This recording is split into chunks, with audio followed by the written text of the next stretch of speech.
Hello, I'm Eagle Gardens 1 on Instagram. And this is fucking talking shit with Eagle, episode 525.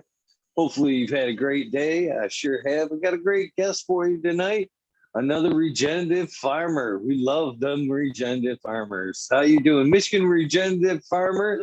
How you doing? You want to tell us how you're doing and where we can find you? Really well. Thanks for having me on here. My Instagram handle is Michigan Regenerative Farmer. My name is JJ, and yeah. Glad to have you here. What do you? I seen you dabbing there. What you dabbing on?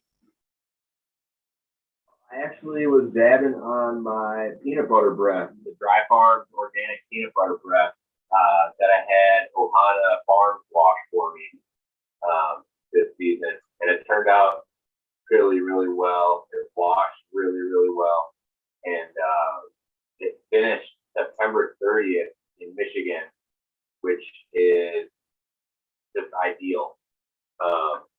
In October, typically, it's kind of rough with the temperatures dropping and the humidity skyrocketing. So it's only a matter of time before, everything kind of goes to hell in October. So getting peanut butter breath, getting the specific peanut butter breath cut was a real lifesaver this season. And we happen to have a really mild fall, which just made everything that much better. But I really love the way that turned out. It's not super high THC, so it doesn't really screw me up when I'm in the middle of projects. But yeah, I really enjoy that. One of the better ones that turned out this season, for sure. Is that your favorite ingestion method there? Are you mainly a dabber? I wasn't super into dabbing. I was definitely in the BHO days back in 2009. I dabbed, in the titanium nail setup. I have done a couple of those in my day, but I don't know, since I guess the last year I started dabbing way more because getting into rosin. I didn't really get much into rosin until I met Ohana Farms, and we just kind of linked up. We realized that we were in the same town, and we linked up, and I just gave him some material, and we had a buyer that was lined up, and everything just kind of worked pretty great with that, really smooth. Anyway, they just started dabbing a ton afterwards because rosin was just around. It was super flavorful. And also this low temp stuff, I got Puffco, which I actually really enjoy. Kind of eliminates the porch situation. But no, I really actually smoke a ton of joints. That would be my preferred method. But yeah, close behind is definitely the concentrate, the hack rosin. What about you? What's your favorite? Oh, I'm a joint guy. 100% a joint guy. I'll take some dabs here and there when available, I guess, but definitely not my preferred method. I went through a short stint of dabs this last year. Somebody sent me an email, and I got a rig sent to me as well. And I broke the rig. That's one of the other reasons I'm not a dabber. I broke the rig right off the bat, and went through 2 or 3 of them in the last year. Got a little disheartening, and I don't know. I went through that nice heavy phase when the email was set up because it was convenient and it was good. I do like the high, but I fell out of that habit super quick. Went right back to the joints. I feel like being exposed to the hash rosin scene, seeing that one of my good buddies washes hash constantly, and I've actually converted my garden into mostly hash. I mean, I obviously saved some flowers to smoke and to show people. But most of it has been going to hash rosin. It seems efficient that way, and a lot of strains end up, I think Ohana did the calculation that this washing over 3% fresh rosin, then at that point it's worth more as hash than it is cannabis as flower. But if it washes below 3%, then that's you're gonna want to trim that and use that as flower. So yeah, I don't know. It's definitely kind of strange to completely switch up from doing, having trim camp every season, where you're just kind of locked away for weeks, and especially for the outdoor scene, it's kind of like you've got to have a little bit of an infrastructure plan for your fall harvest season. With this hash rosin stuff, that's just not the case. And me, it's just a one-man operation. So I really appreciated the workflow I was able to get with just the fresh rosin, just removing all fan leaves and then bucking into bags. Or in my case, I actually do a couple days dry before I buck and put into freezer for hash. And that's just because I don't have the infrastructure in my cabin here to have a bunch of freezers plugged in. I can, however, run a dehumidifier. So. Boy, I am a fan of the rosin, but man, I make a lot of bubble myself. And I love my bubble hash. It's pretty, I feel it's a good quality hash. And it just, I don't know, it just breaks my heart. We're reducing it every time. So I don't know. It just breaks my heart to reduce it one more time into the rosin. How come you guys, and just out of curiosity, your opinion, how come you guys just don't squish the flower? Like like I said, every time we do something, we've lost something. So, in the washing process, we've lost something, and squishing, we're losing a little bit more. How come not just squish the flower and try to, gain as much of the just straight up rosin as possible? Well, I mean, the first thing that comes to mind, I'm not, an expert on the thing, but to me, I feel like a lot of the people that are really into hash rosin, they still do that. Is it for, production to keep their mini economy afloat? No, because the yields are just pretty much nothing at that point. Is my understanding. So when you wash into bubble first, I feel like your yields will just go way up, making it worth your time. And I think that's the main factor. But I do feel like a lot of people that are just at home that have the gear do that, just because. And there's also a lot of people that, that prefer the melt too, without prepping, the freeze dried hash. I really like having a jar of that around. That's kind of fun to always keep around for sure. I guess that's my biggest woe about all that is the reduction in the numbers there. Because as you kind of said, I love my hash, or I love my hash. I'm saying that rather. But being a joint guy and having a quality jar of hash, I would rather throw a greasy worm into my joint and consume it that way. Not better buzz, I think. It's more whole body versus just up here. And that's kind of more the buzz I'm looking for. So I don't know. Each your own, I guess. You can put rosin in joints, but I really feel like the drier hash rosin, the strain specific. There are some that will just come out naturally drier for whatever reason. Some that will be wetter. probably has something to do with terpene content. But you can kind of sprinkle that on joints. I feel like it's just a little bit too expensive, and like you said, it's a relatively low yield concentrate, so it's got a high value. So like bubble hash, however, is different. You can just press that, and like I said, roll into a nice worm, and that's just that's totally doable. But I feel like putting rosin, I don't know, unless you're like a producer or a farmer. I don't feel like a lot of people are, retail. Rosin is really expensive.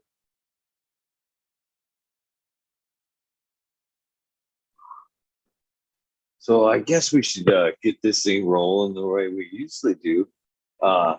Usually start this thing off with the question there. When did cannabis enter your life? When was the first time you can remember being around cannabis, or was the first time you used it?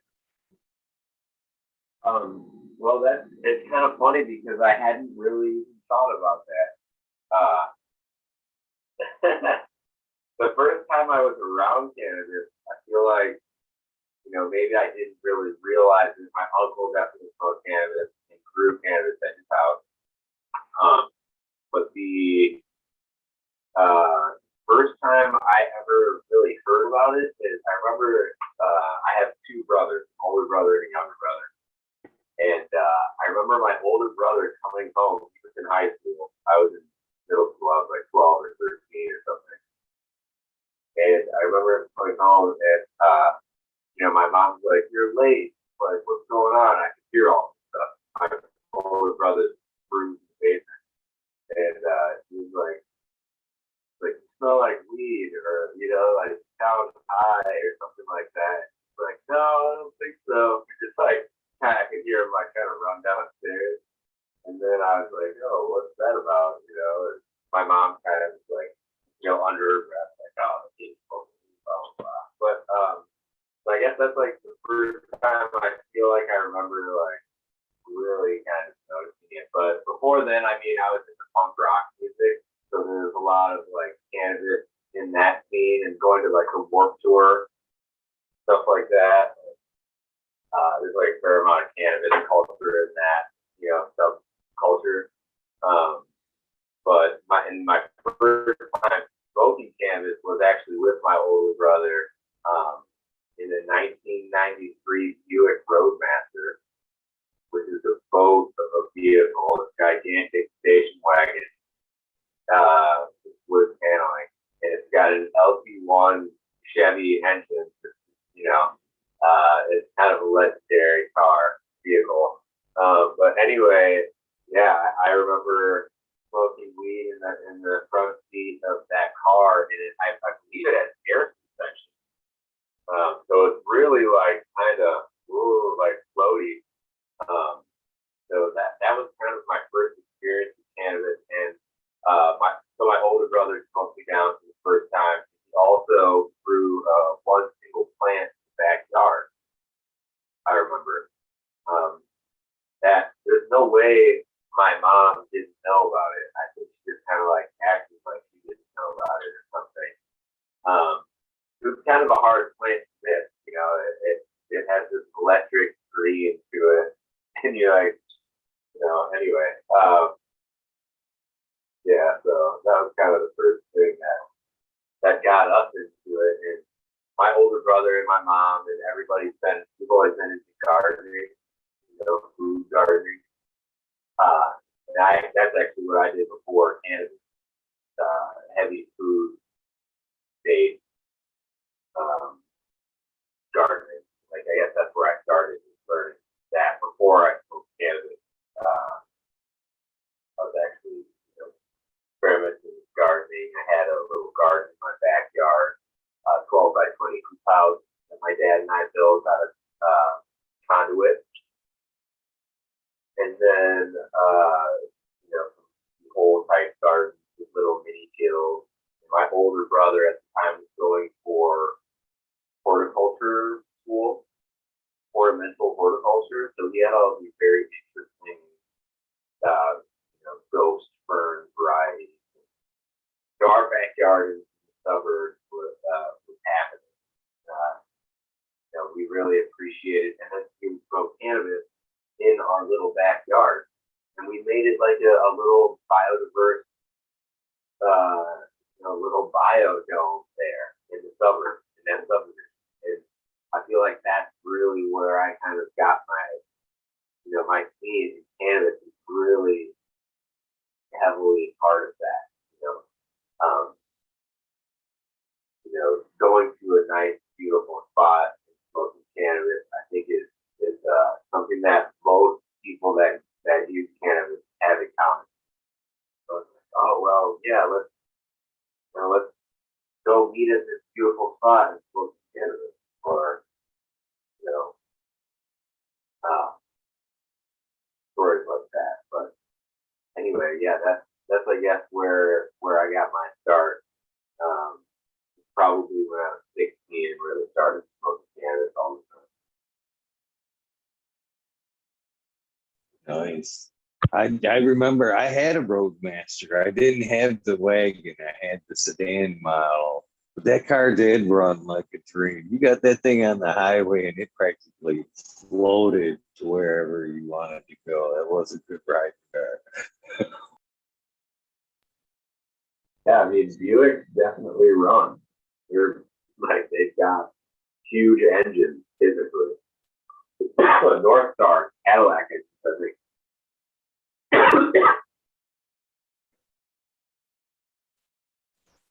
So it's pretty awesome. It sounds like cultivation runs pretty deep in the family there. And I'm glad it transferred over into something that you ended up loving to do anyway. So good footing, great footing. Yeah, definitely. Yeah, I mean, it's kind of funny. I'm super happy about it too. I'm really appreciative of kind of everything. Where I got to share this little story about my senior all-night party in high school. Because I was like doing all of this farming stuff, but when I was a senior, I was like, all right, I'm going to go to school for biology. It's like I want to be a biologist. And so we're at the senior all night party, and of course we're smoking weed before to go to it. And they have these palm readers, like palm readers ladies there. And I think there's like 3 palm reader chicks, and they've got like these booths with curtains. And I'm like, all right, I'm gonna go get my palm read. We go in there, and she pretty much just like took my hand. And she's like, and I don't know how this went really, but she pretty much said that I wasn't gonna be a biologist, like in the way that I thought I was gonna be, and that tripped me out. I was like, no, at the time. Now it's kind of funny to me because I did go to school for biology and environmental studies at Northern. I did that, but now I'm technically a farmer, but also farmers are in a lot of ways biologists, and I feel like my education really backed up being a farmer pretty nicely, and it's just been kind of a harmony in my life that I'm really thankful for.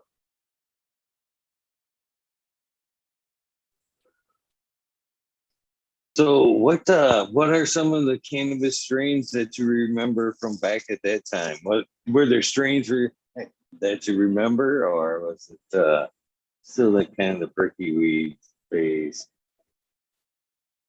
Yeah, I mean, I was born in 1990, so I'm 30.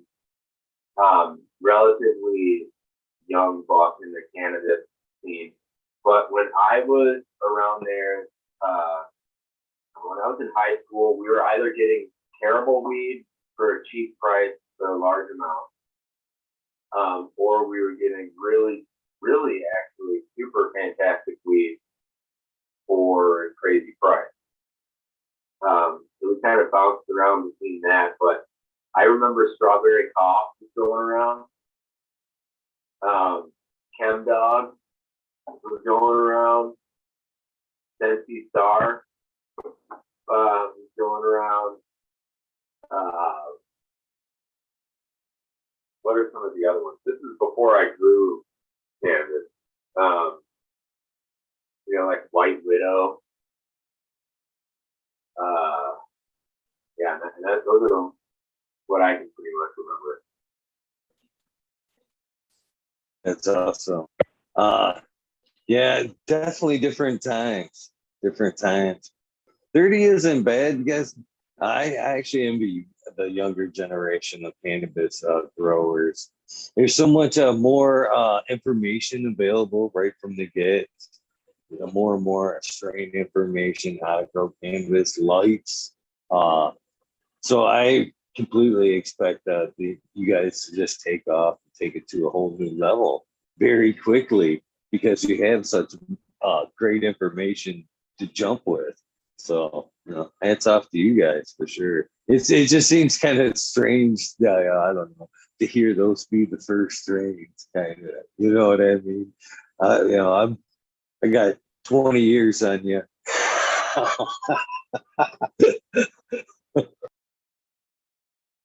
Strange. But yeah, I mean, it's kind of wild how quickly that progresses too. And now it's moving even faster, I think, than it used to. Like way faster, probably like maybe 100 times faster than it used to. As far as like breeding and new strains flying around. But So when did you decide to start growing cannabis? Or I guess when did like the medical feeling come in with cannabis? Or I guess it's fair to even ask, is it a medical thing for you or is it recreational? I'm guessing with a mystic vision in your name there, it may even fall right straight up the middle. So I guess what are your feelings with cannabis? Now I'm confused. I'm actually in a caregiver program. So Michigan has medical caregiver situations. And I actually grow 3 plants-ish, which is actually under my legal limit. But I feel like that's enough for me. I don't think as a single person, I could handle one. But yeah, I am a caregiver, and our situation in Michigan it's pretty nice. I feel like I got my start a little later than a lot of people. I'm trying to think of which year I really got into it because I really started learning in Colorado. I moved to Colorado when they went rec and worked for a grow in Crestone area, the San Luis Valley, like Salida. And then once I did that, I moved back to Michigan.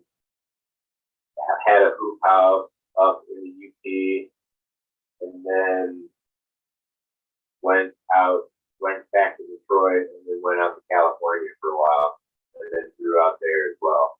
But then in college, I also grew some indoor. So I guess my caregiver thing started when I was still in college, and I had my own little spare room grow, where I learned a lot. Actually, failed a lot, grew a lot of shitty weed, and then also a lot of good weed, which I ruined trying to dry and cure it. It took me a while to get the drying and curing right. That's the most important part. And it's crazy how many people, or at least how much weed I've seen in a lot of situations that is, it looks like beautiful weed. It probably was beautiful when it was cut down, but then somebody might have rushed it a little bit at the end there, and yeah, you can always tell. You can always tell. Supposed to smell, but yeah. So an awesome start traveling out of state there. How did you find that experience? I mean, how do you go from Michigan to growing on a big farm like that? I had a good buddy that, you know, I was actually, oh yeah, this is what happened. I broke up with his girlfriend and I was all like messed up. And my buddy called me from Colorado and was like, come out here, man. We're growing tons of herbs and it's awesome. Roll out. So I did that. And then, yeah, eventually came back to Michigan. And then I actually I worked in the corporate team in between there actually for Audi of America, as a tech person, working with like the multimedia interfaces on Audi.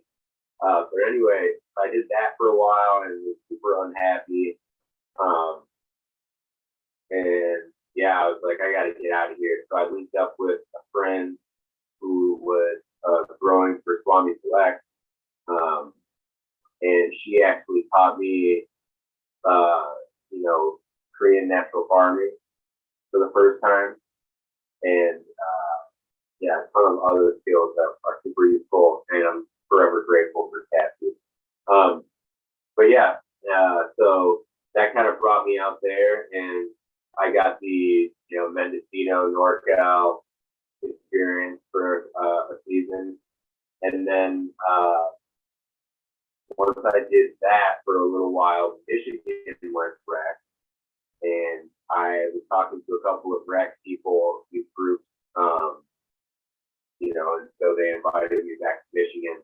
I went back to Michigan, tried to work with some of these folks, and it really never worked out. I kind of floated between a bunch of these, like, you know, investor group type people, basically these really rich people. And yeah, you know, tried consulting them. They would hire me and then not listen to my advice. You know, and it still never makes sense to me about how much money they spend. It's crazy. You know, it makes me kind of feel like I'm like, am I a penny pincher or would I just spend way less than these people are doing on their grows? Like, you know, it's almost like these big rec companies want to spend millions of dollars, just, you know, so they can say that they did something. But yeah, so anyway, that kind of had me ping ponging around because I really wanted to make you know, I wanted to be in the legal cannabis game. I didn't want to really be hiding anymore so much. And that's what's kind of a bummer here in Michigan is we can't, as caregivers, we used to be able to sell to the dispensaries if our cannabis is tested by the state, you know, pass all the state testing. We can sell it. And that, I think that was working for a little while. I never really capitalized on that, but I had a lot of friends that were. And,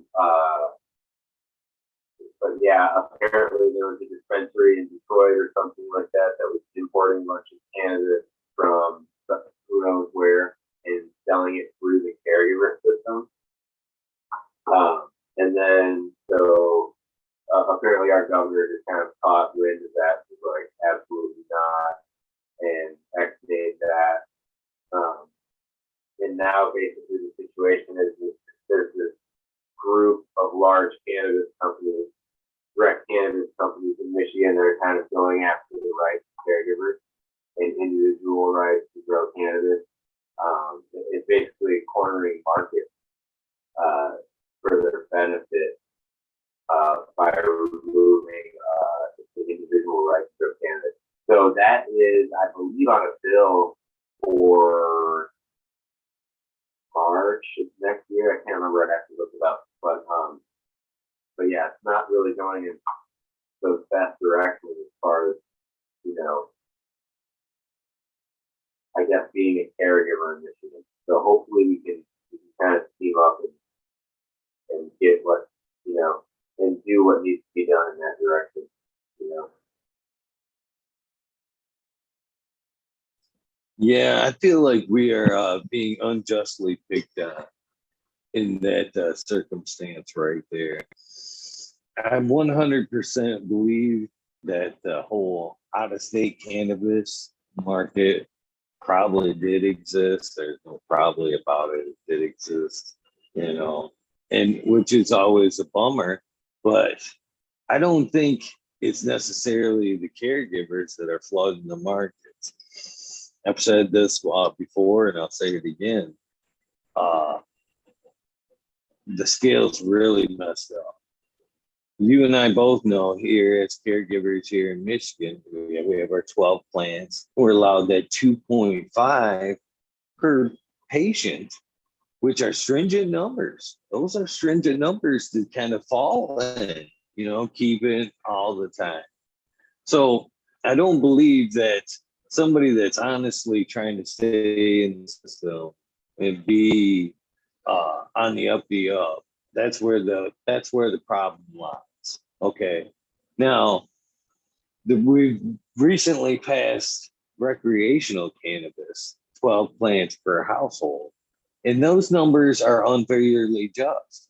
So even if we're caregivers fully carded, we're allowed at that point to have 15 ounces on hand, ready usable cannabis for our patients. Now, if we grow that cannabis, those 12 plants recreationally, we're allowed to have whatever numbers that we're able to produce. Say we take those outdoor plants and we, put those 12 plants outdoors, we get, let's say we did a good job. We got 5 pounds per plant, that's 12, that's 60 pounds. You can throw that right in your closet and that's totally legal. That's your legal recreational cannabis. Now, with that being said, where would you think that excess cannabis would be coming from? The recreational people that almost every yard's got 12 cannabis plants coming from, growing cannabis? Or would you think it's for the poor medical guy that's looking over his shoulder, afraid that they're going to come in and inspect at any point anyway? Or the recreational guy that's got the 60 pounds of the faucet just dishing it out, whatever. I think that's the demon they created. Why turn around and then point the finger at the caregiver going, oh yeah, all this excess cannabis is coming from you guys. You guys are the problem. We have to take it from you guys and we have to make your patients suffer now on the cannabis. Now they have to choose other avenues to get their cannabis, possibly from that recreational guy right next door or whatever, you know what I'm saying?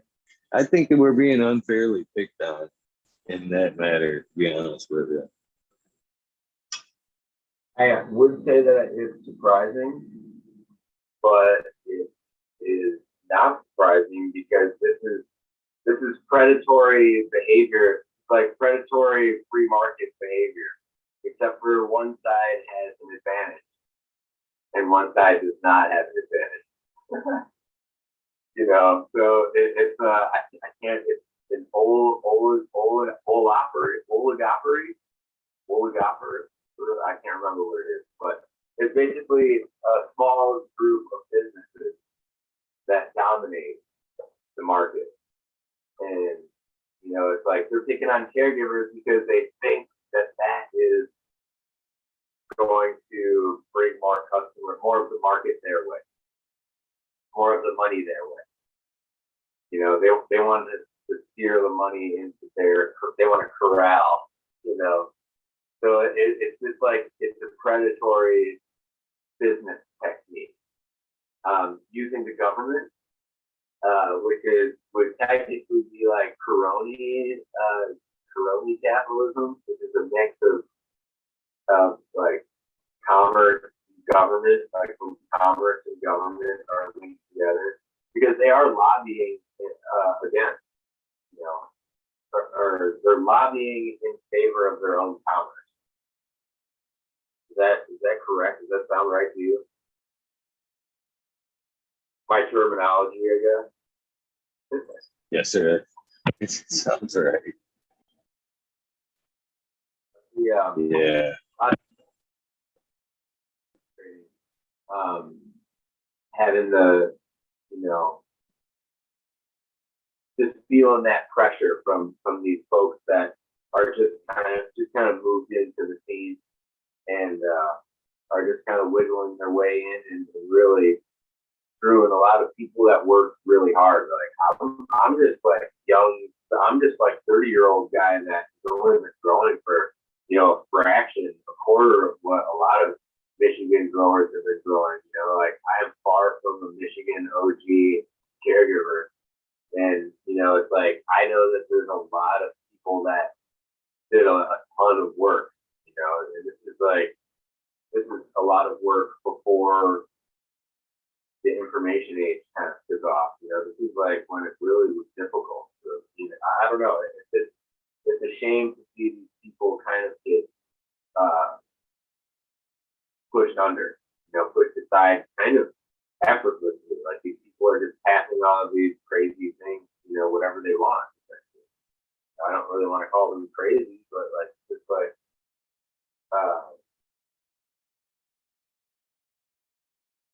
it's a concerning direction to be.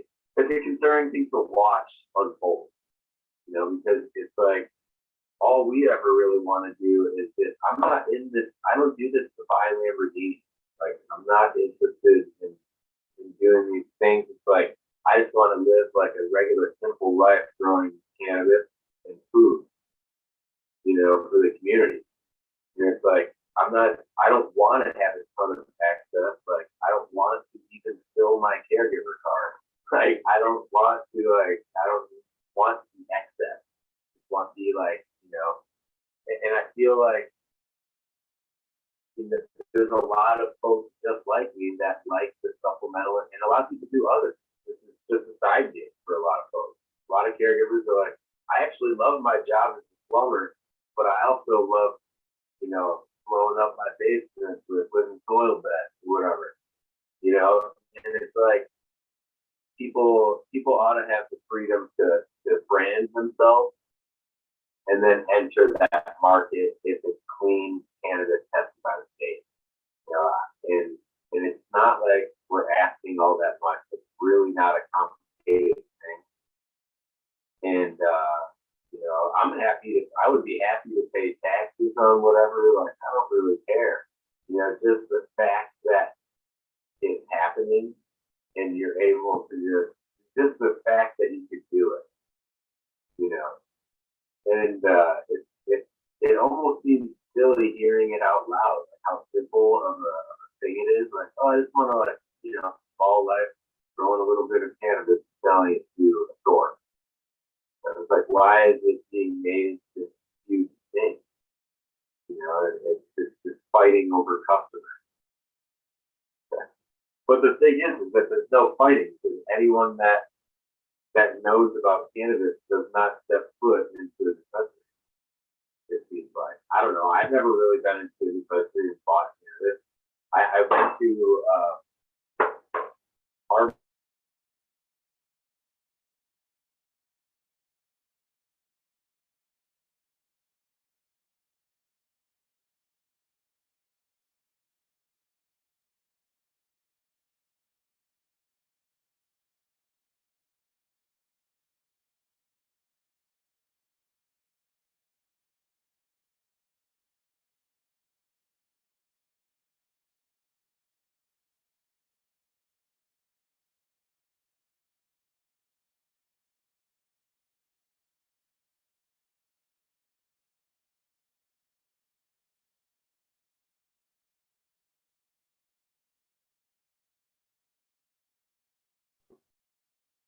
Thank goodness. I thought I lost you.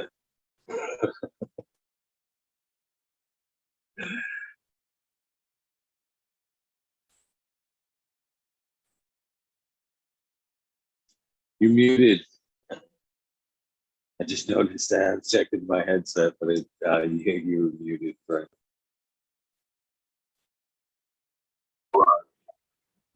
There we go.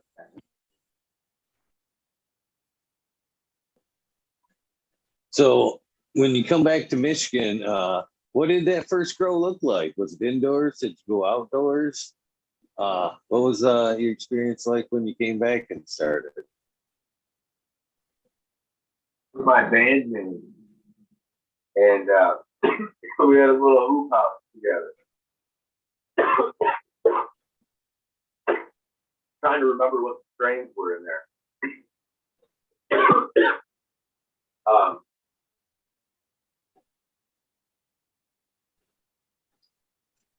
There was definitely a granddaddy person there at GDP.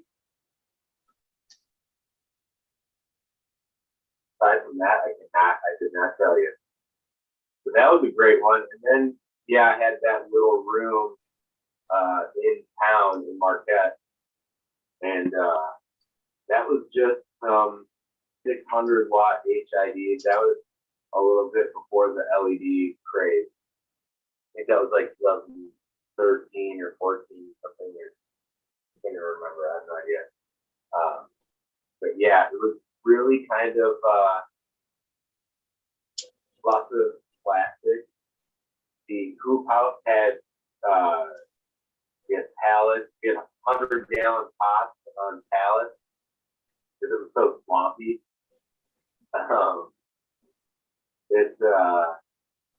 I definitely refined my style, and I definitely learned a lot too. You know, but that's pretty much how that worked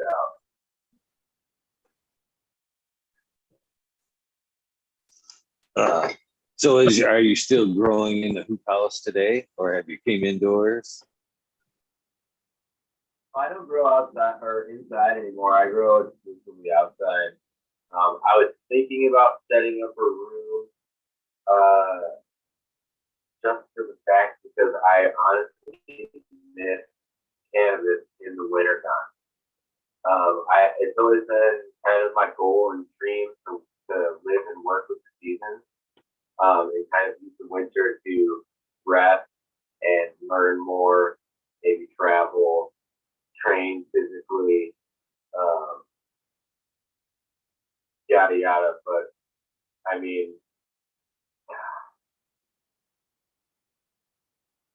I right now don't want to grow inside. I feel like it's just not part of the direction that I'm going, and part of the path that I want to follow now. I did just get recently my Dragonfire's medicine certification.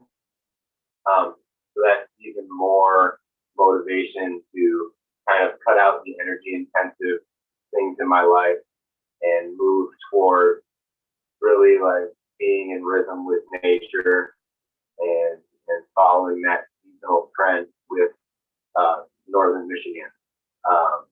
And I feel like that's really important to me. But I do have a hoop house. I do grow outside in it. However, I only use the plastic for about 25 days. Typically, the first week of September, I put the plastic up to keep the rain off of the nugs. And I have a farmer's friend caterpillar tunnel, and you can kind of point the sides up. And I have 2 rows, kind of California depth style, light depth style, with jute trellis and T-post. And yeah, so I basically cover them just enough to take the rain, just so the rain isn't hitting them. I don't even leave the sides down at all during this time. And the plants are in the ground, obviously, and I dug an initial hole and built little Google holes, or I call them mini Google. And I'm planning to kind of move these holes and dig new holes rather than digging a trench or putting it on top. In my mind, it's ideal to just build kugels on top of the ground rather than digging in. But I don't really have the luxury of headspace with the hoop house.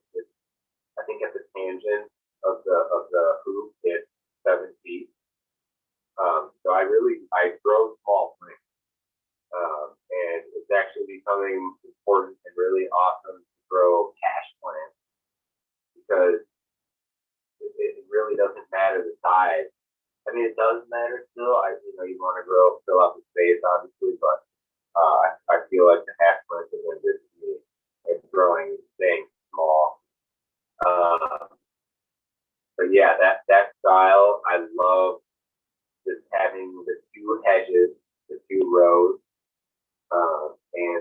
ground in Google, heavily mulched, and the rain is hitting them.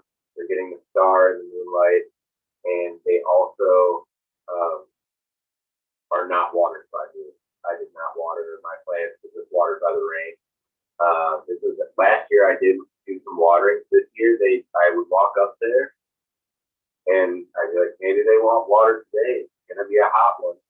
I'd walk up there, and they would just be praying, not asking for water at all. And I was like, all right, you ladies, just do your thing.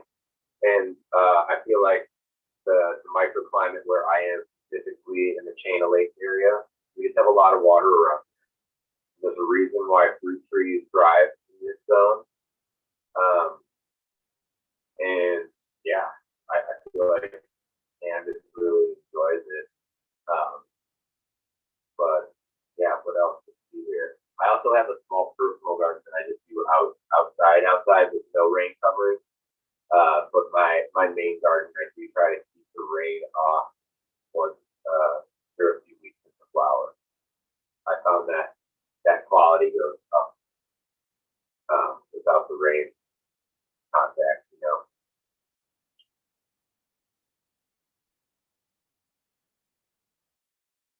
So do you ever rotate your vegetable garden and cannabis garden? I'm just curious. Just swap them every so often? No, I don't really swap them. This is actually a fresh spot for me. This is the second year I've been here. So I usually try to keep the cannabis zone to the back of the property, and I want to keep it private pretty much. So if there's any visitors, not like in sight or anything like that, locked up and all of that jazz. But the food is definitely closer to my house because it's more hands-on. Like I actually work more in the food farms and the cannabis. She does her own thing, and it was wonderful to not water the plants and really see them thriving in mostly the native soil. I added compost this season, and then just mulch. Last season, I built, I added a bunch of like chicken shit, other standard high nitrogen things like comfrey leaves. I had a bunch of compost from like the strange material from K&F inputs and things like that. I kind of mixed in there, and a lot of super soft wood is also really key because this area has super sandy soil. And I found that I've seen a couple of people's grows up here. They dug a huge hole and filled it with like your standard like soil mix or whatever, like M3 or whatever kind of soil they're using. And halfway through the season, the plant's running out of food because everything's just soaking out of the hole, and draining down.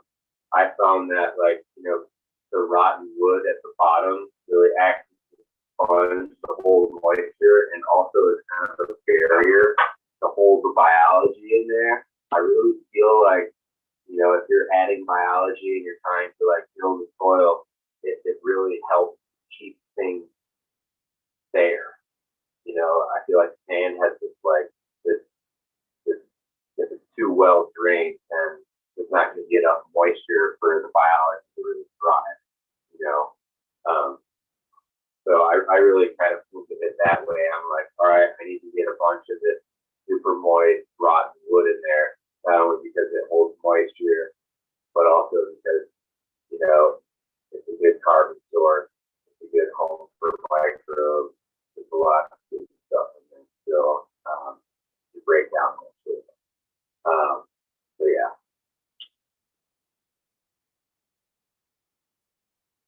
Are different woods better than others for cannabis? Are different woods. I mean, definitely at this stage of the count of the wood that I'm talking about, it's like a sponge. So at that point, most of the tannins are gone. So pine, I don't use it because I don't really have much pine on my property. But at that stage, I feel like you could use pine because it's all most of the tannins and the oils that you wouldn't want in fresh pine. Like for rural culture beds, you're not really gonna want to use things with lots of tannins or that are really acidic. So yeah, that would be ideal. It's a hardwood.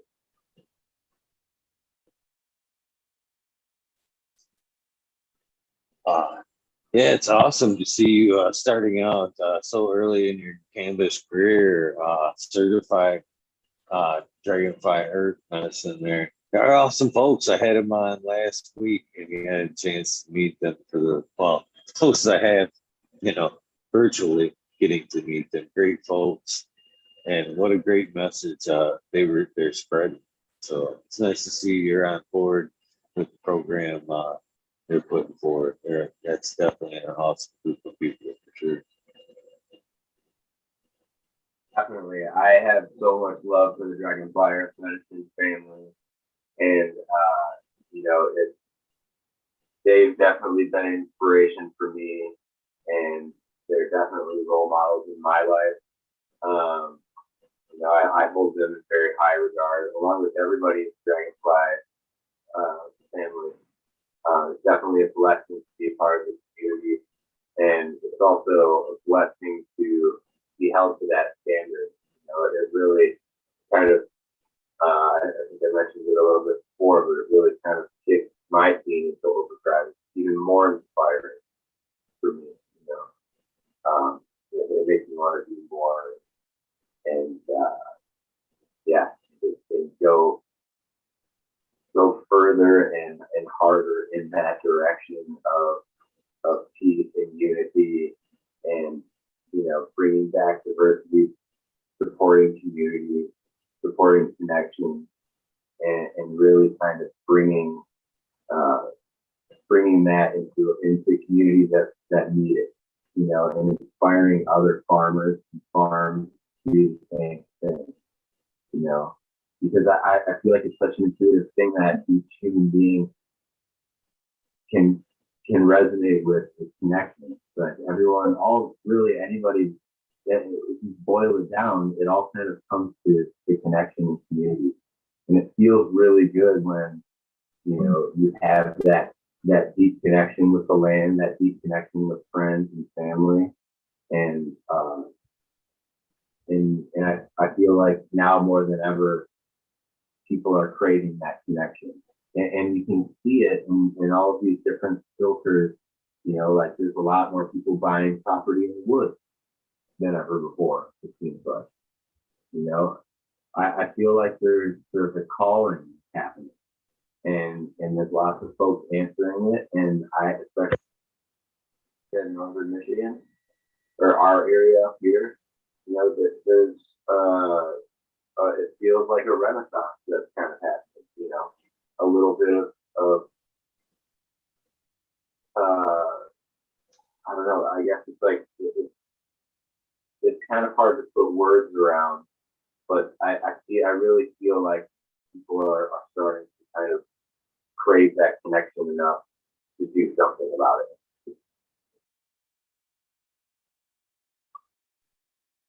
I definitely see it as well. I think it's a calling. I think we as humanity as a whole knew that the path that we were on in general was quite the self-destructive path. And I think we're starting to realize that if we don't start watching what we do, our path may be a whole lot shorter, or we're not going to be able to sustain it. And that's scary, not to getting too much to like the epidemic type thing, but you know, that's a whole scary thing right there. Just to know that in general they think that we need a shot to adapt is scary. Humanity as a whole, I don't think, if we're getting to that point where we have to interject with ourselves, we should be looking in upon ourselves, going, "What are we doing wrong that we're proceeding at such a pace that we can't even adapt as a species fast enough to the destruction that we're doing?" Uh, it's a big wake up.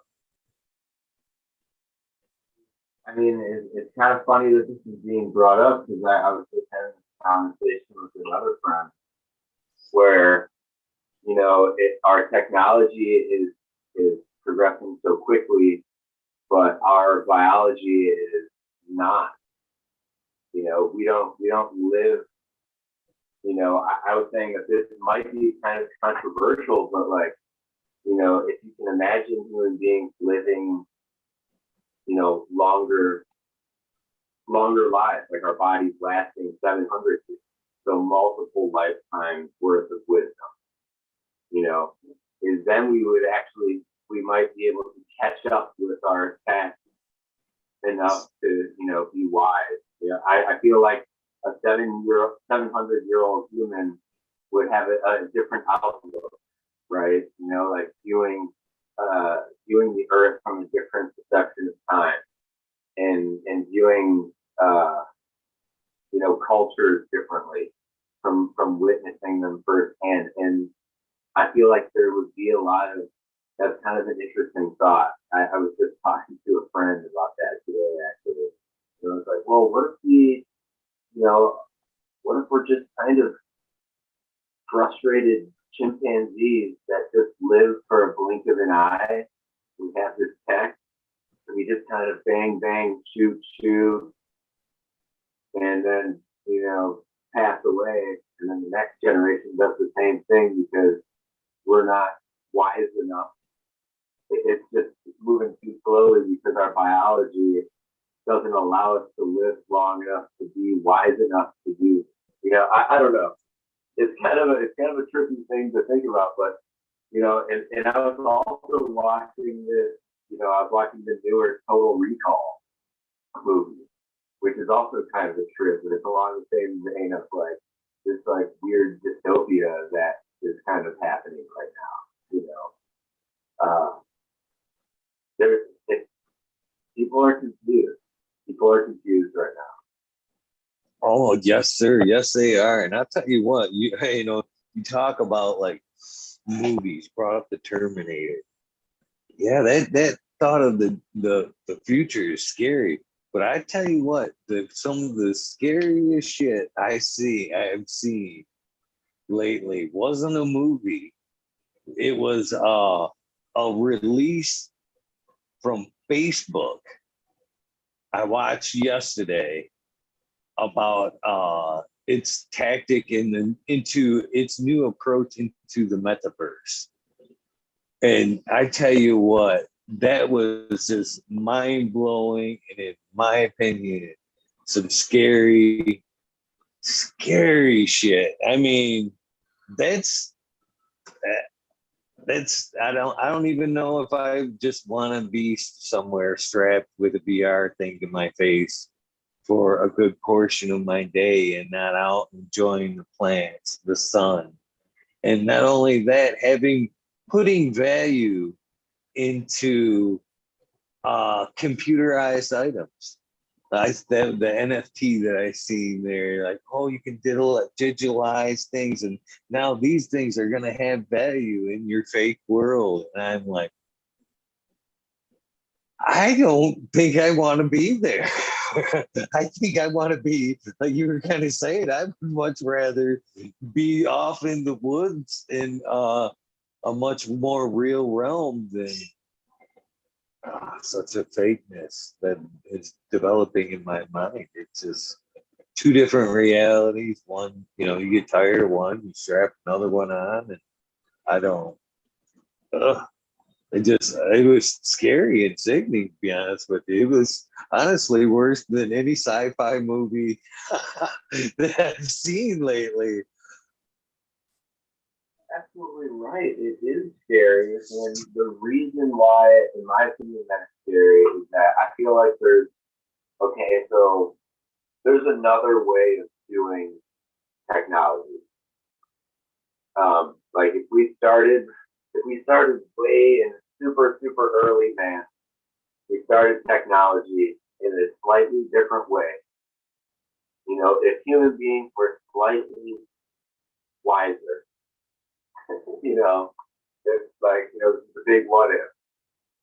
But, you know, there's two different ways that this can go. I mean, if you organize your technology to work with nature, so if you're wise enough to kind of team up with nature and use tech so that it's like not harmful, you know, we kind of evolved our technology from kind of destructive roots. You know, everything was a little bit destructive.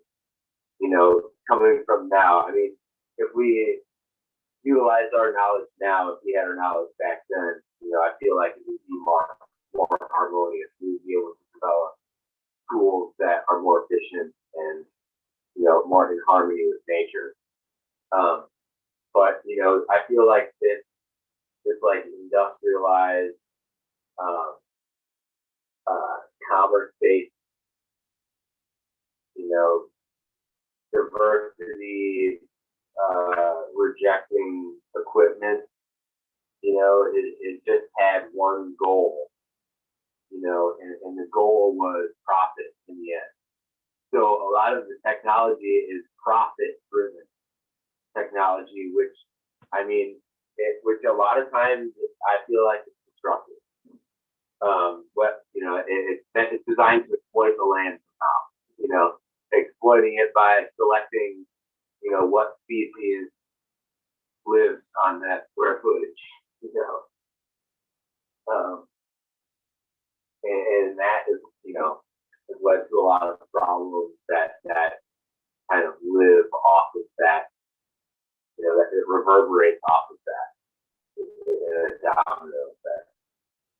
Um,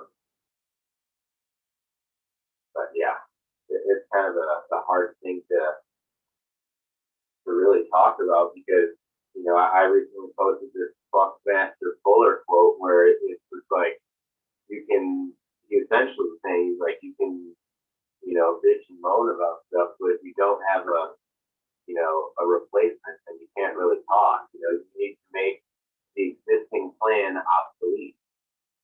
That is the goal. You can't just, you know, bitch about it.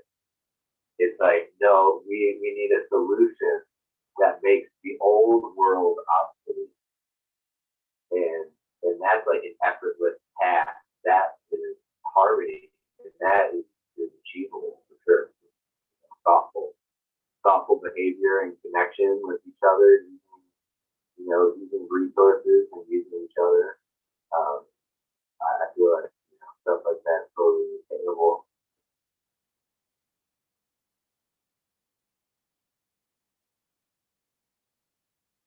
I believe that I don't believe it's any coincidence that cannabis, horticulture, plant medicine in general has been kind of pushed back into the forefront to kind of like get our minds out of the electronic world, snap snap us out of it a little bit, bring us back, put us back in our the right perspective into things that we should be. Uh, I think it was kind of no coincidence that it was here to get our minds. It's kind of funny because we started using it for one reason or another, and it's drawing us right back, kind of like you're saying, into the forest, into the nature.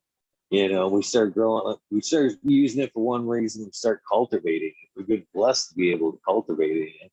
And once we kind of go down that path, it kind of takes I find when once we start growing the plant or any plants in general, it kind of gives us that spark of uh it brings us back to nature a little bit to kind of appreciate how things grow, how the system is around us. And as we get our interest sink into that, we kind of want to get into that organics realm. Once you get into the kind of what's working, how's the plant working, what's going on in the soil, it definitely takes a quite different turn. It takes a spiritual realm.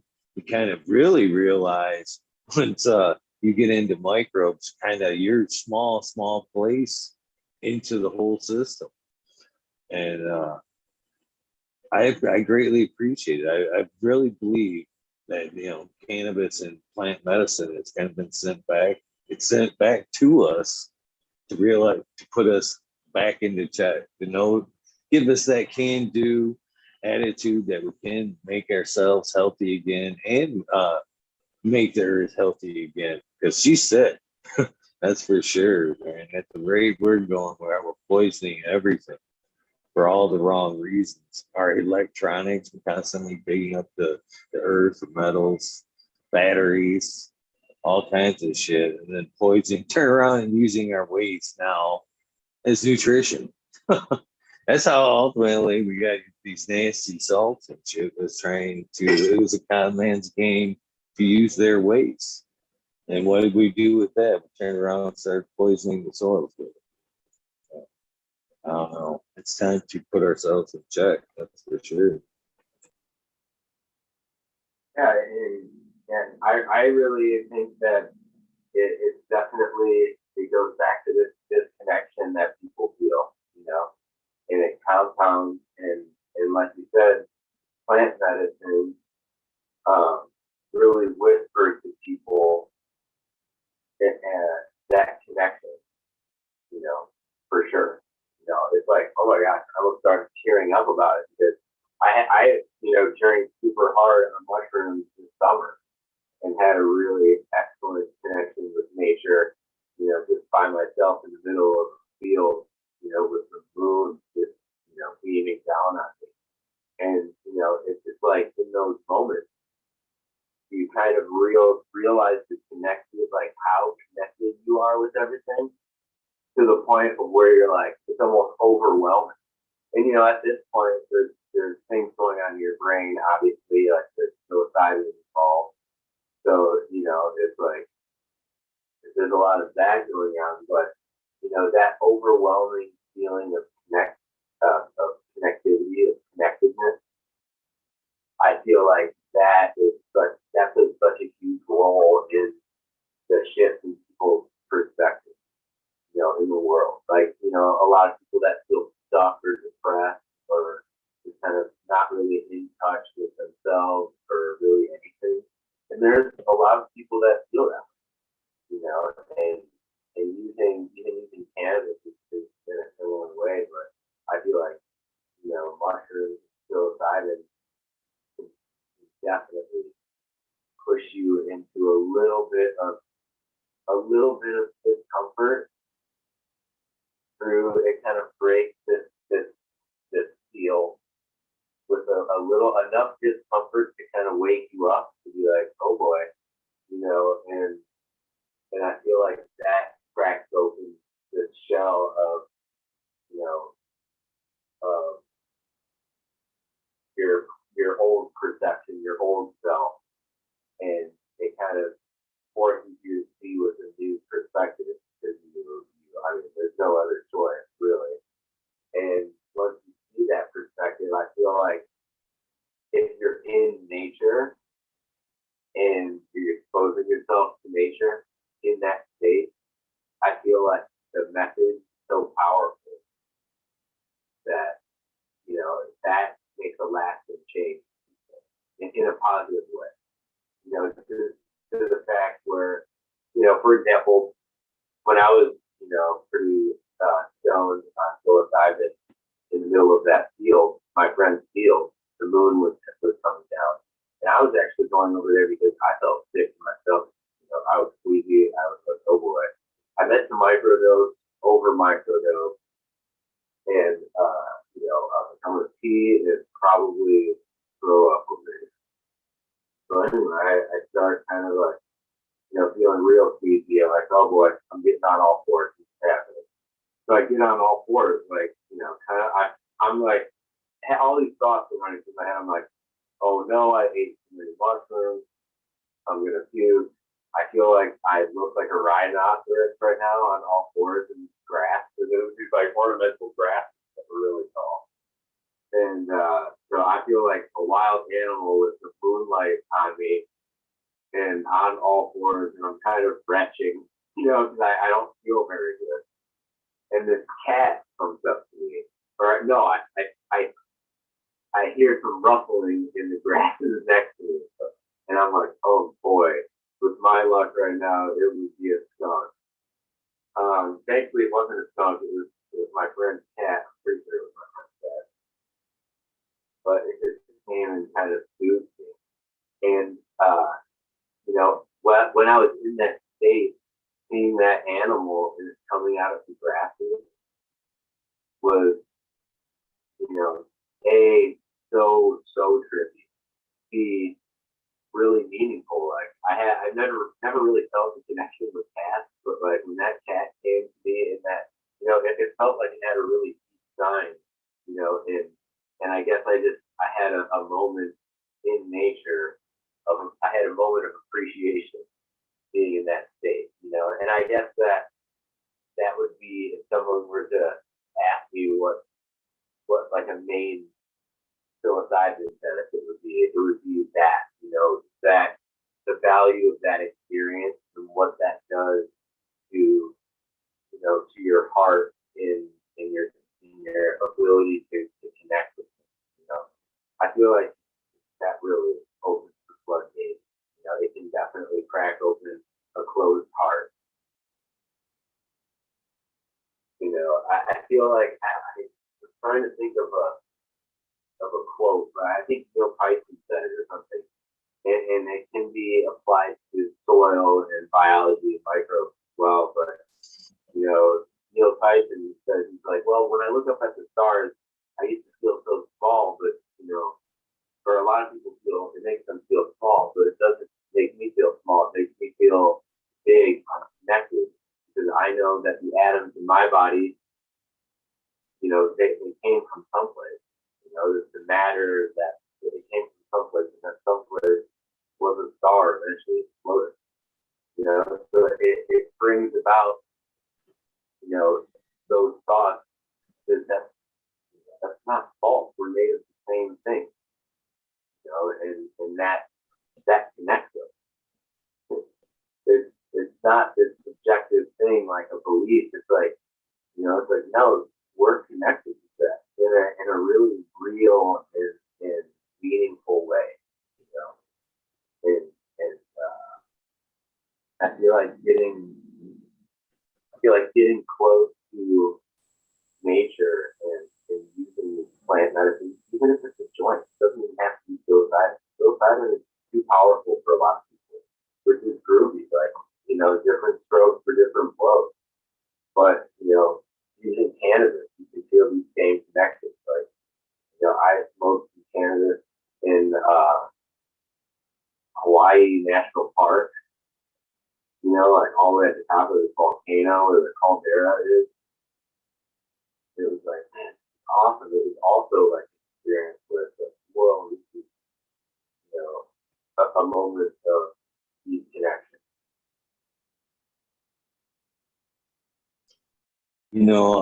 I was talking with Green Hill Farms the other night and talking microbes and soil and all that good stuff. And I kind of had a little bit of a revelation myself. I can't help but wonder if it isn't the microbes that isn't the fabric of the glue that holds the fabric together, basically. Even with us, I think that's the network that all the plants obviously communicate through. I think, well, we were kind of talking about The Secret Life of Plants. He was talking about that book, and I've read that book as well. And I kind of think that he was pointing out that plants can, feel what we're going through even miles away. And I think that's through the microbes. I really do. I think as they communicate through the soil, we're obviously full of the same microbes. I think that that's how they're communicating possibly, or that's the missing link right there. I think that we can either plug in with Mother Earth and communicate directly with, like, say, an earthing process, or in our case, because we're usually walking around on shoes, I think they're able to use us as a battery almost, and kind of use us as a tower to kind of put out a signal that would relay, from one to the other. But I think I'm starting to think, there's the vibration that we put out, and then I think there's maybe a first or secondary connection that the microbes are putting out, communicating us with the soil and one to the other. I'm really beginning to wonder. I mean, I agree 100% that there is, biointelligent communication happening there, and I feel like it can be observed now with how we do things, but also I feel like, outside of our realm of perception, like outside of our tools that we use to perceive wavelengths, like outside of our visible light spectrum, there could be, infinite other wavelengths that these microbes are working at, that we just can't observe. We don't have the tech to observe. We don't have the biology to observe, and I feel like it's, these organisms have been evolving for a very long time, and it is kind of spacey to think about, but I don't think it's all that far out from, I feel like it's just the tip of the iceberg as far as soil life, because if you think about life on Earth, the soil is such a huge part of that, and I feel like it's bigger than we think and than we know. Which makes soil, my buddy over at Jet House Yard, he's like, soil is my religion.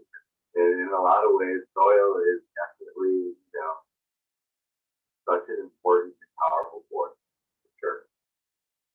The microbes are included in that heavily.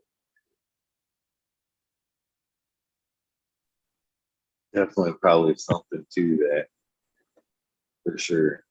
So when did Mystic Vision Organics come into play? Is that been the handle all along, and Michigan Regenerative Farmer is just something that's came about, or was it Mystic Vision Organics prior? Ingestion Organics is just my consulting company, and that is where I just give organic gardening advice. I specialize with like outdoor gardening and then also food gardening. So the main purpose of that is consultation. I set it up originally to work with the bigger rec cannabis facilities, but I realized that kind of wasn't working, so I opened it up to more like, doing more food projects, things like that. And that started pretty much when I came back to California. I was super inspired by obviously all of the cannabis brands, Swami Select, who I was working with. Cassie got them Dragonfly certified. So I met the crew through them, and I feel like, can't remember where I was going with this. What were we talking about before? Doing up there, we're talking about I scrolled on that one too. You scrolled me now too. Oh shit. Oh, give me a second here. They're asking like the origins of Mystic Vision Organic. So that's pretty much the start. So yeah, like, I was really inspired by those brands, and like the Green Forest Gardens folks and Alpenglow Farm, um, Boone Gazer Farm, everybody, it's super inspiring. And I, when I was coming back to Michigan was going back, I was like, wow, this could be an opportunity to be a regenerative farm in my home state, and bring back this knowledge back to Michigan, because there's a lot of people that practice natural farming in Northern California, but in Michigan, there's also a lot of folks in Michigan too, at this point now, for sure. Definitely a community. Um, but I feel like there's a lot of farmers that get a benefit from that knowledge, especially in our area with the cherry farms and all the orchards. There's a lot of naughty stuff being sprayed around here, and going to the watershed. So I feel like there's a lot of work that can be done here, a lot of people that can be inspired. And I was just really pumped to get here and set up shop as like a regenerative farm, start growing food and medicine for the community. I could see the food side of things being just as fulfilling, if not more fulfilling, than the work with some of the cannabis farms, to be honest with you. Yeah, feeding people is just as important, if not more important, make sure people are eating healthy, which is another thing I've seen with cannabis growing, cultivation as well. People start growing cannabis, then they dip their feet into the organics, that cuts back to the organics, but then they start to actually realize that they could be enriching their lives through their garden as well. They go, oh, I could actually be applying a lot of this to my garden and making the food I eat way more healthy. So you see it split up at some point in cannabis too. Once their feet hit that organics, they usually start worrying about the food they're eating and quality of the stuff that comes out of from the store as well. So I can see it. It goes hand in hand. I'm glad to see that you're teaching people how to eat properly as well too, because that's a lot of problem with a lot of the sickness that anymore is the food that we're eating is so nutritionally lacking.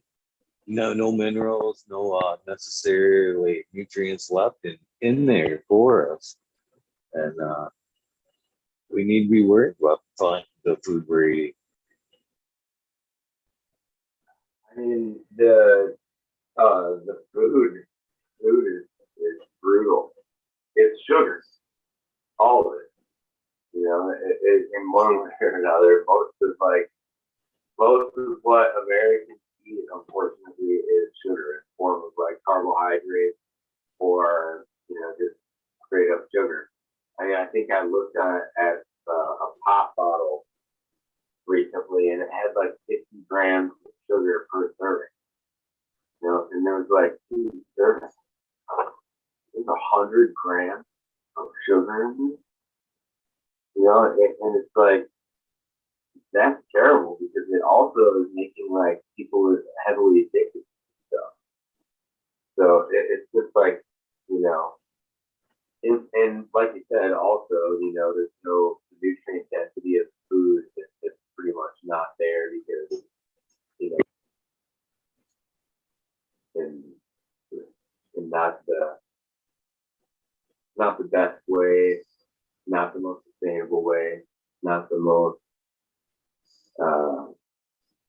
it's not the most nutrient dense way to be growing food. Or it doesn't grow the most nutrient dense food.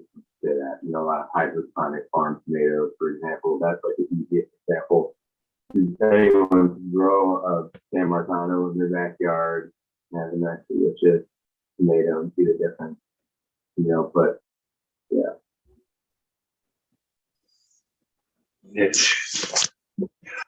Yeah, there's a couple ways of looking over that. Chad and Chad said he was quit smoking lately, and his microbes were craving sugar. I found that Your body is a lot like the soil as well. You start feeding your body bad sugars, corn syrups, everything else. You're feeding the wrong microbes. Your stomach swells and you're producing all the wrong. You're cultivating the bad microbes in your gut if you're feeding them the wrong sugars as well, just like the soil. Exactly. Really cause and it's funny because it's like such an as above so below situation. It's like wait a minute, there's microbes in my stomach. Let's see here. Oh yeah, maybe I ought to take a look at this or eat less of this, because you're absolutely right. If you're eating a ton of garbage all the time, or food that is unwashed and full of pesticides, that's also, or tainted with glyphosate or whatever, that's going to be killing your microbiome and also creating, imbalance in the weekend. Um, and yeah, and all of this disease, or most of this disease, is totally preventable. And the way to prevent and heal it is definitely not through prescribing pharmaceuticals or any form of kind of half-ass patching of a healing of a medicine. It really needs to be lifestyle changes. It needs to be big cultural changes. It needs to be um, self-reliance, like people taking their food responsibilities more seriously, because it is important what we eat, and it will change our mood and how we function in the world. And it also has, our food choices have a big effect on the environment, especially if you buy from stores most of the time. And yeah, you can make those decisions. I often wonder why they don't judge us almost like plants, basically, when we go to the doctor. How come right off the bat they don't like pull some blood and what's your nutrition value? What's your mineral content? Okay, let's look at that. Go from there. You're low on this, low on that. Why don't you try eating some of these foods? And come back in a few days after you've got your nutrition levels back up. You got some minerals in you, and yeah, then we'll try some medicine out in a couple of days once all these numbers come up. And it just makes too much sense. Yeah, totally. No, I feel you, man. And it's like, and it's something that I've actually really wanted to do, and I feel like a lot of people, I feel like everyone would benefit from doing this. And it's the poop test, getting your poop tested. Sounds gross, but I had a friend that got their poop tested, and you're really able to see what your body's doing, what your microbiome is doing.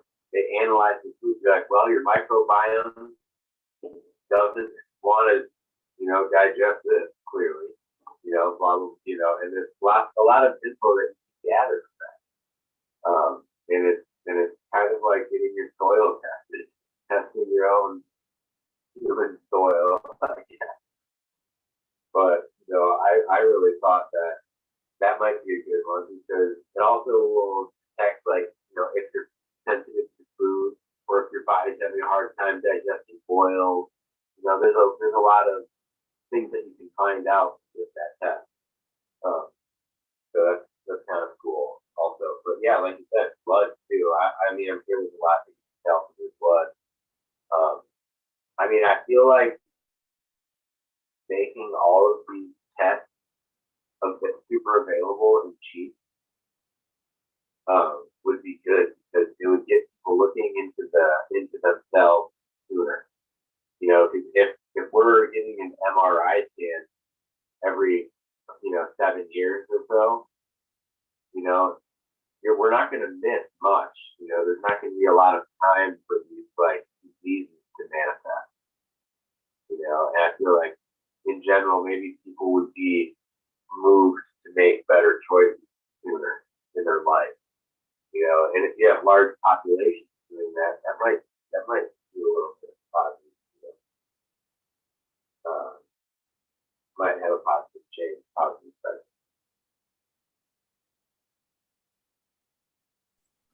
It's all about kind of keeping things in balance, much like the soil. That's what I've noticed in the plant medicine, from what I've read.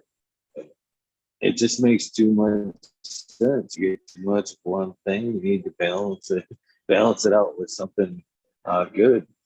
Pull out some of that bad, add something back that levels things back out. Yeah, that's one of my biggest reasons it has drawn me into cannabis, being a caregiver, is the whole pharmaceutical aspect of it. I've watched too many people be addicted, and I've lost a lot of people from pharmaceutical drugs, and people just get sick. I think pharmaceutical in general is just especially when people do get sick at their most dire moments. Them are the drugs that are the most expensive and should be the cheapest. You're on death's bed. You need these to be alive. Well, that's when they really dig in. Take you for every penny on the way out just to stay alive. It's sad. It's really sad what the big pharma does to you. And more often than not, they keep you sick. Just keep pickpocketing you until they can no longer get any more out of it. And it's sad. That's the voodoo medicine, in my opinion. It isn't. They also It's funny because they kind of portray the green medicine, the homeopathic way of medicine, that they like point their finger and, oh, that's the witch doctor medicine right there. But in reality, they're the witch doctors for sure, trying to dish out their poisons, their little concoctions on what they can think make us better. It's quite the role reversal there.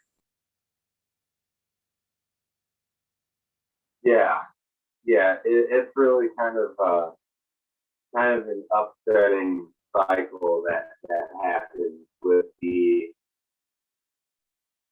they're really not interested in making people better. Like I've got, my dad is an example. He's on, blood pressure medication, and they don't really push it. They just tell him to come in, and they monitor all of his stuff, and but he's on the medicine, that they give him. So they're like, "Yep, you're fine." And it's like, well, yeah, he's fine on the medicine, but like, isn't the point to get him off the medicine? But there's no recommendation on being like, oh yeah, well, this is what you need to do to get off the medicine. It's like, no. They want you to just be on the medicine, you know.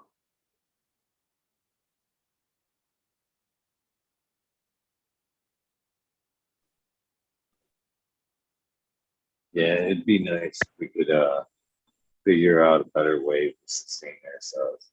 And the better way is what we're talking about, you know, better eating, sustaining the earth, caring about ourselves. Seems too obvious, really. Definitely, yeah. I mean, diet is a huge part of it. Being more connected with our food. Well, how can I be more connected with nature? Well, a really nice way of doing that is being more connected with your food, because a lot of times, especially if you're a vegetarian, your food is an auto fill. They just make stone food in sunlight, and it's delicious for you to eat, and it grows in the soil. And that is a perfect way to put you right back in to the beauty of that. We're removed from that chain, and some more than others. Some are able to have gardens and are able to find healing in the time that they spend in the garden. And other people are in concrete jungles, like, unable to feel that connection. And I feel like that's gotta be stressful. Gotta be stressful for folks.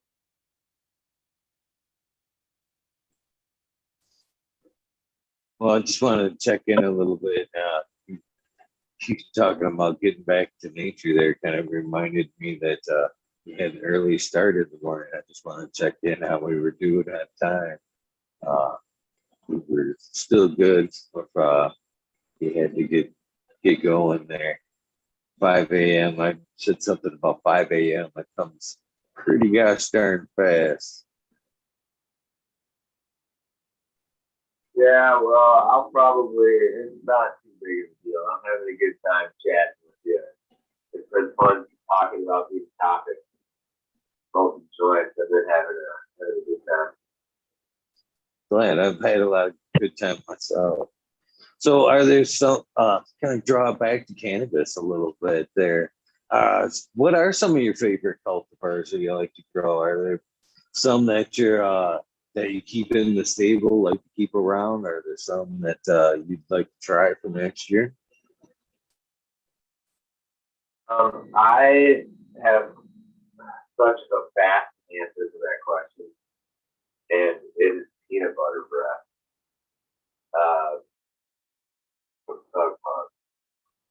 Peanut butter breath was just the shining star of my garden for sure this year, in so many different ways. That is definitely my favorite to grow so far in my whole, short growing career. Next year, I definitely want to explore peanut butter breath crosses, specifically from the Stay Fly family. And, I also want to work with some more autoflowers prior to the line.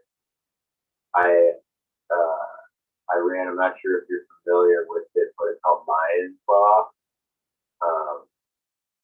And it is a ruderalis plant, but that has such a nice smell, flavor.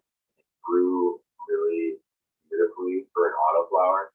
Usually the autoflowers that I've grown are kind of like, they grow very weird. They have an odd structure to them, both of them. This Lion's Claw was growing, it looks like a regular plant. Honestly, you can barely tell that it's an autoflower. Aside from that, it's a little stunty, a little shorter. But yeah, I would say that my two favorites, definitely would be the peanut butter bread for the regular, and then the Lion Claw. I also grew Sunset Sherbet. That was fantastic. I got that cut from Michigan Bio 420. I'm not sure if you're familiar with him. Good guy. And then I got, what else did I have there that I really like? Oh yeah, Berry Dough. Berry Dough and truffle butter, Fresh Dough Seed Company, truffle butter, crossed with,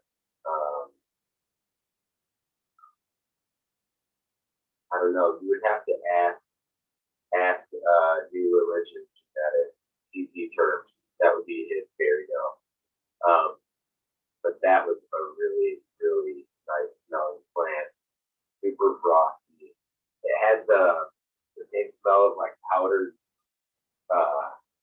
candy, like Smarties. Smelled like Smarties.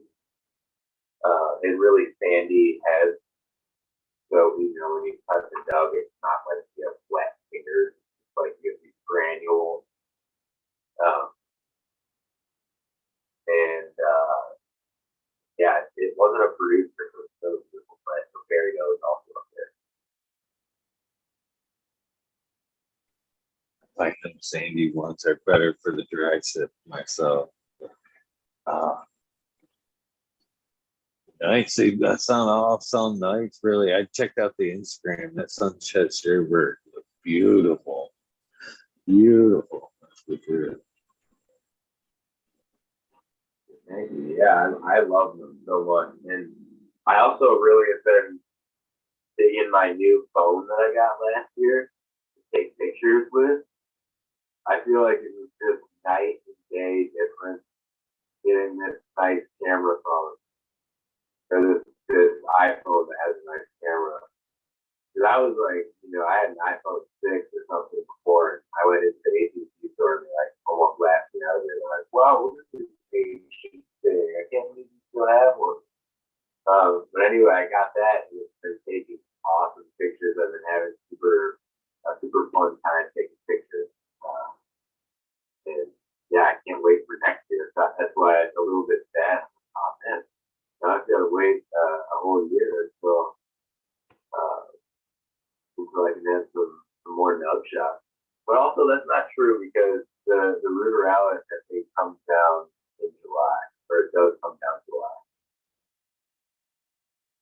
So I'll be taking some more shots there. But what's been one of your favorites? Oh man, this year I would say it would be some of the Empire Breeding Co. stuff that I ran. I'm real partial to the 6-shooter I've got right now. The Citrus Blazer is really good. Yeah, that's been some of my favorites in my garden this year. But I don't get out and try a bunch of stuff.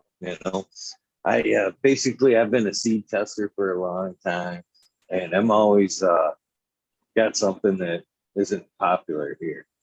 Like you said, I don't necessarily hit the provisioning centers, never. So usually the only time I ever come across anything that isn't in my garden is usually just at some of these events. And I haven't been able to get out to a whole lot of events this year too. I wish I'd been more, but it's only 2. But my favorite thing that I've tried that hasn't been in my garden this year, and but it is kind of in the garden as a part of a strain, was the cereal milk.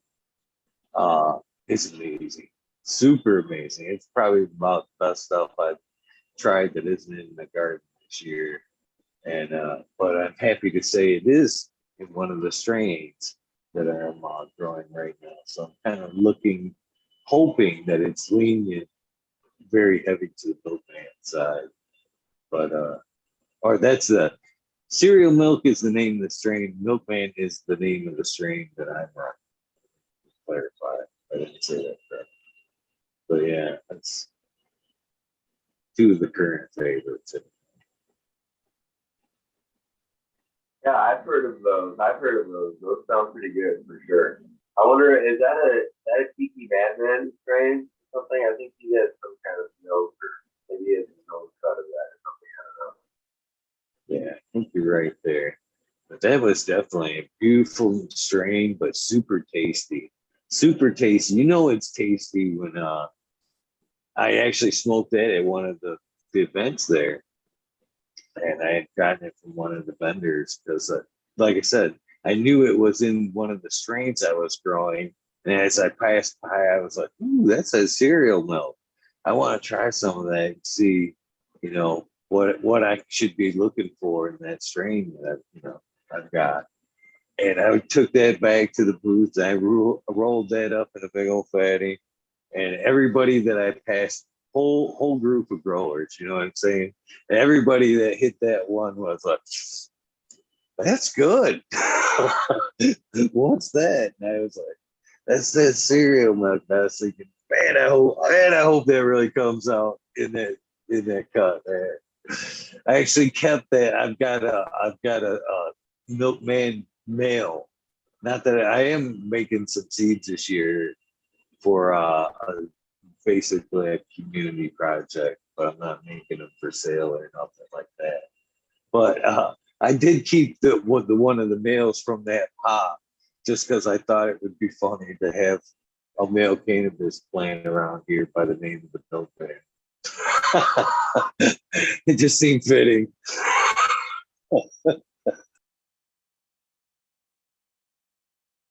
Well, what do you got? What have you got in the background there? I noticed you've got some plants that seem to be chunking out back there. That is the Columbium that I'm growing right now from North Star Genetics. I posted up some pictures of it the other night. Yeah, well, this is kind of a nug from one of the better nugs. These things never focus right, but that's the Columbium. That's half of that strain that I was talking about there. The DOA cross is the Columbium man. I spin around a little bit. But that's UK cheese by Sancta Marta Colombian Gold is what's in that. And we are crossing that with the Jack Skellington.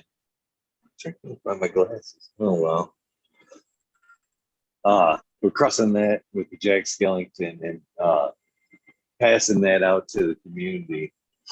Basically, DOA was a gentleman that he was a follower of the show, and then he donated some time and did an episode. Very lovable guy, and he became quite the regular. I guess I'm gonna skip a fast forward here a little bit. At the end of the show, I usually tell you this, but usually once you do this portion of the show, the Zoom link's the same. Okay. There's a few aspects of what happens on the channel. There's a spotlight, and then there's a show that we now call the We Nerd World. And the We Nerd World is open only to past guests. So 525, that's a combination of 525 people that can come into the We Nerd World right now. So it's an ever evolving panel.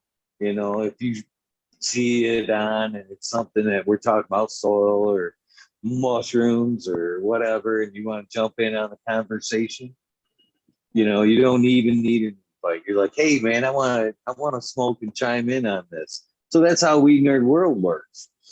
And once he came on the show, he got his ticket to kind of come hang out, and he started hanging out quite a bit and became big part of the show, part of the community. Everybody got to know him a lot better. And he was unfortunately had cancer, and we knew he was sick, but we never really knew how sick he was. And he passed last year in December. And so we thought we would, in remembrance of him, take his two favorite strains, cross them together, and pass them out to those people that like DOA and wanted to kind of have a little piece of his memory floating around. So that's part of what you see behind me. That's half of what will be the dedication strain to DOA. I grew out half the Columbium. I pheno hunted the Columbium side, and Smiley's Gardens hunted down the Jack Skellington side of things. And now he's going to cross his male to the Columbian female, and I'm going to take my Columbian male and cross it to his Jack Skellington, and then we'll pass those seeds out to the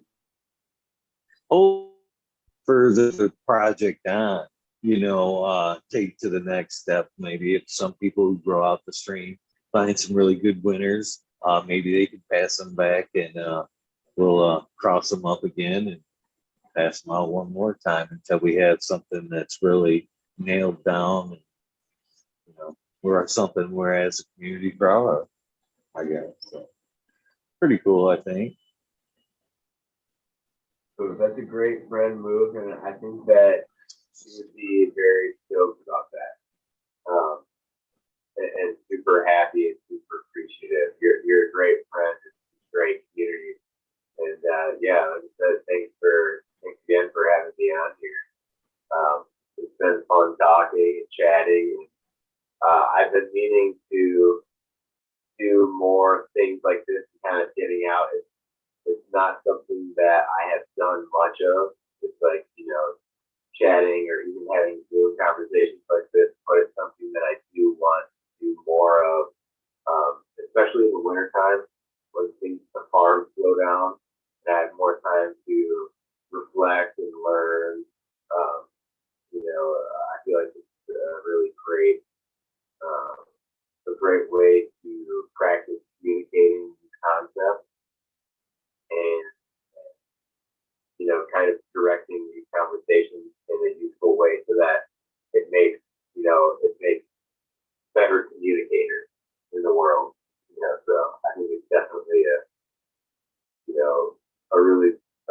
beautiful thing that you've got set up here, and it seems to be working super well. I appreciate that. And I hope that we do see more of you in the future. You're genuinely a good guy, and that's type of people we like to see in the community. And that's basically, I think you're good at representation of what the cannabis community is a great person just like yourself. And so, yeah, I know, and they're saying in chat they hope to see you as well. So basically, how to find the Weed Nerd World is just if it's in the title, you're more than welcome. The Monday nights is a guaranteed Weed Nerd World, 2 a.m. I know, kind of late, but most gardeners are kind of introverts, third shift people. So hopefully, if you ever find yourself up late, you can join in or plan on it, joining in on a Monday night. The other ways you can find the Weed Nerd World is when I told you it's pretty much an open time slot. Usually the way it works is we kick off the show at 11:30 and the time slot goes till 4:20. That's an available time slot. So if the guest doesn't necessarily walk me down to the 4:20, then I usually take a break, which I will do tonight, and then start up the Weed Nerd World. And Weed Nerd World will walk me down to that 4:20 mark, and that's where.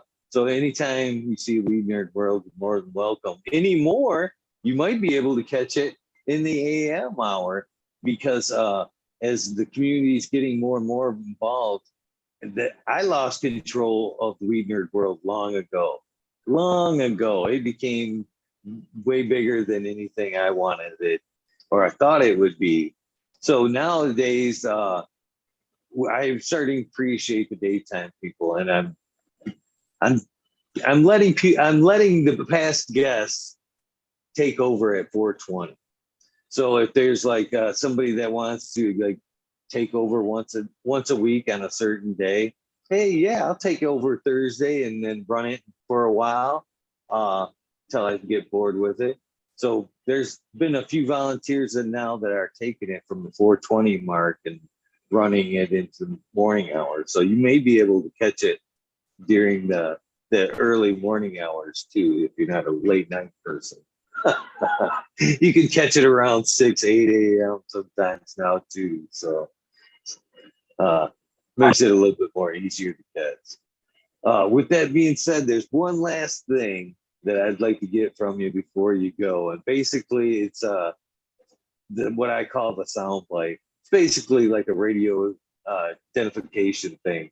What I'm looking for in my words would be something along the lines of like, hey, this is Eagle, and I'm on fucking Talking Shit with Eagle, episode 525. You can put whatever you want before that, after that, as long as it kind of has that in the body. This will be at some point a commercial for your episode. I am recording now.